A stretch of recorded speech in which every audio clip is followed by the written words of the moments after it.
Hare Krishna, Chapter 9, The Most Confidential Knowledge.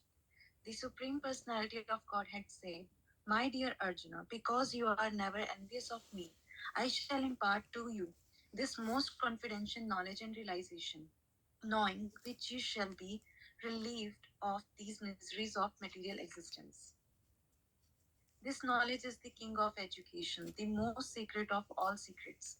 It is the purest knowledge, and because it gives direct perception of the self by realization, it is the perfection of religion. It is everlasting and it is joyfully performed.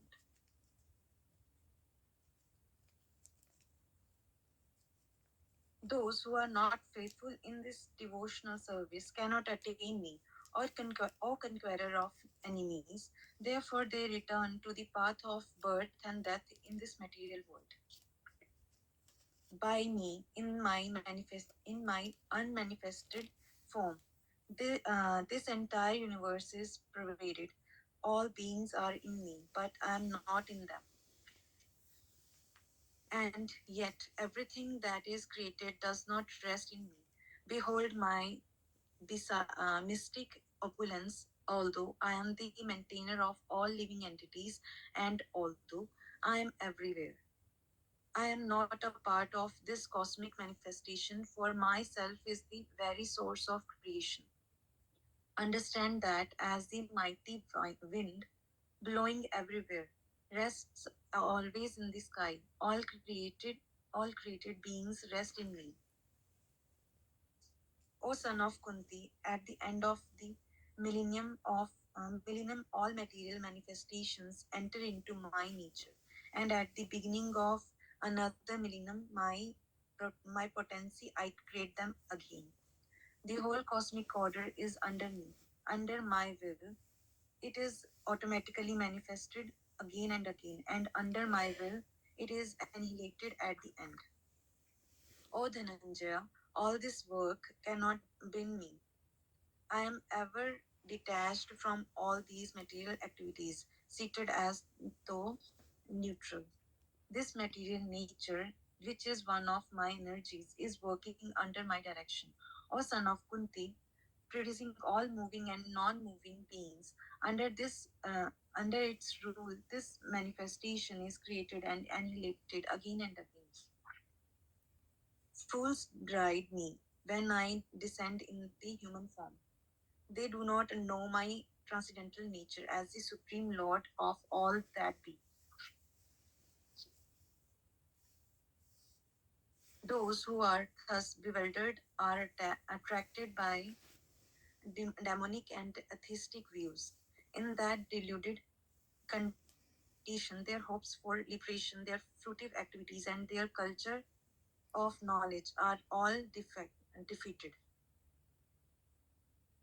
O son of Parth, those who are not deluded, the great souls are under the protection of the divine nature. They are fully engaged in devotional service because they know me as the Supreme Personality of Godhead, original and and inexhaustible. Always chanting my glories, endeavoring with great determination, bowing down before me. These great souls perpetually worship me with devotion. Others who engage in sacrifice by the cultivation of knowledge worship the Supreme Lord as the one without a second, as as as diverse in many, and in the universal form. But it is I who am the ritual. I the sacrifice, the offering to the ancestors, the healing herb, the transcendental chant. I am the butter and I the fire and the offering.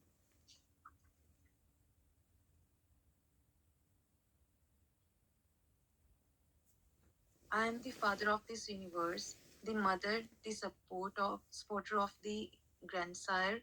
I am the object of knowledge, the purifier and the syllable Om. I am also the Rig, the Sam, and the Yajur Vedas. I am the goal, the sustainer, the master, the witness, the abode, the refuge, and the most dear friend. I am the creation and the annihilation, the basis of everything, the resting place and the eternal seed. O Arjun, I give heat, and I withhold and send forth the rain. I am immortal. I am immortality, and I am also death personified. Both spirit and matter are in me. Those who study the Vedas and drink the Som juice, seeking the heavenly planets, worship me indirectly, purified of sinful reactions. They take birth on the pious heavenly planet of Indra, where they enjoy godly delights. When they have thus enjoyed vast heavenly sense pleasure and the results of their pious activities are exhausted, they return to this mortal planet again. Thus, those who seek sense enjoyment by adhering to the principles of three Vedas achieve only repeated birth and death. But those who always worship me with exclusive devotion, meditating on my transcendental form, to them I carry what they lack and I preserve what they have. Those who are devotees of other gods and who worship them with faith actually worship only me, O son of Kunti, but they do so in a wrong way. I am the only enjoyer and master of all sacrifices. Therefore, those who do not recognize my true transcendental nature fall down. Those who worship the demigods will take birth among the demigods. Those who worship the ancestors go to the ancestors.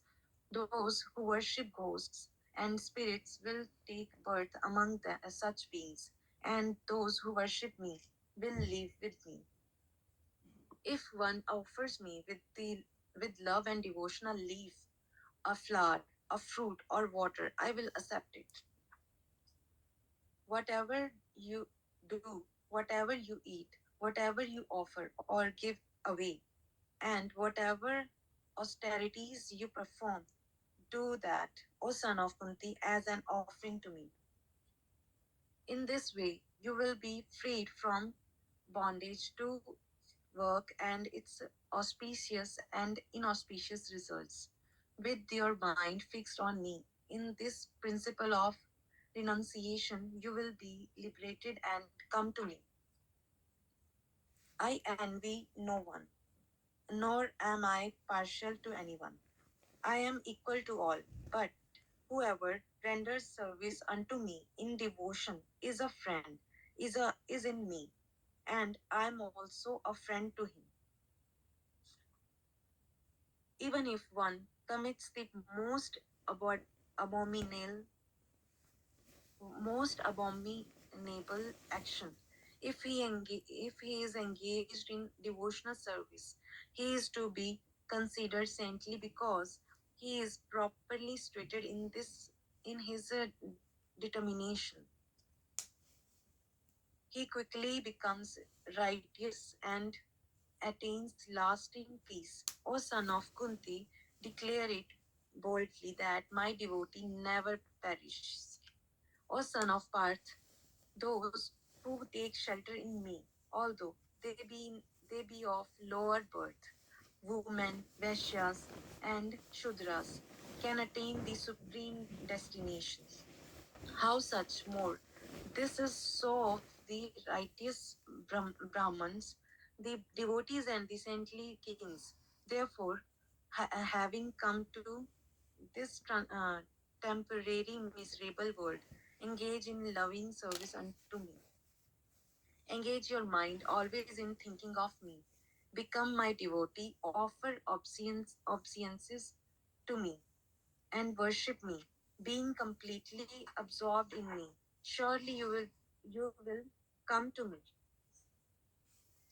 Thus, the ninth chapter of Srimad Bhagavad Gita in the matter of the most confidential knowledge ends.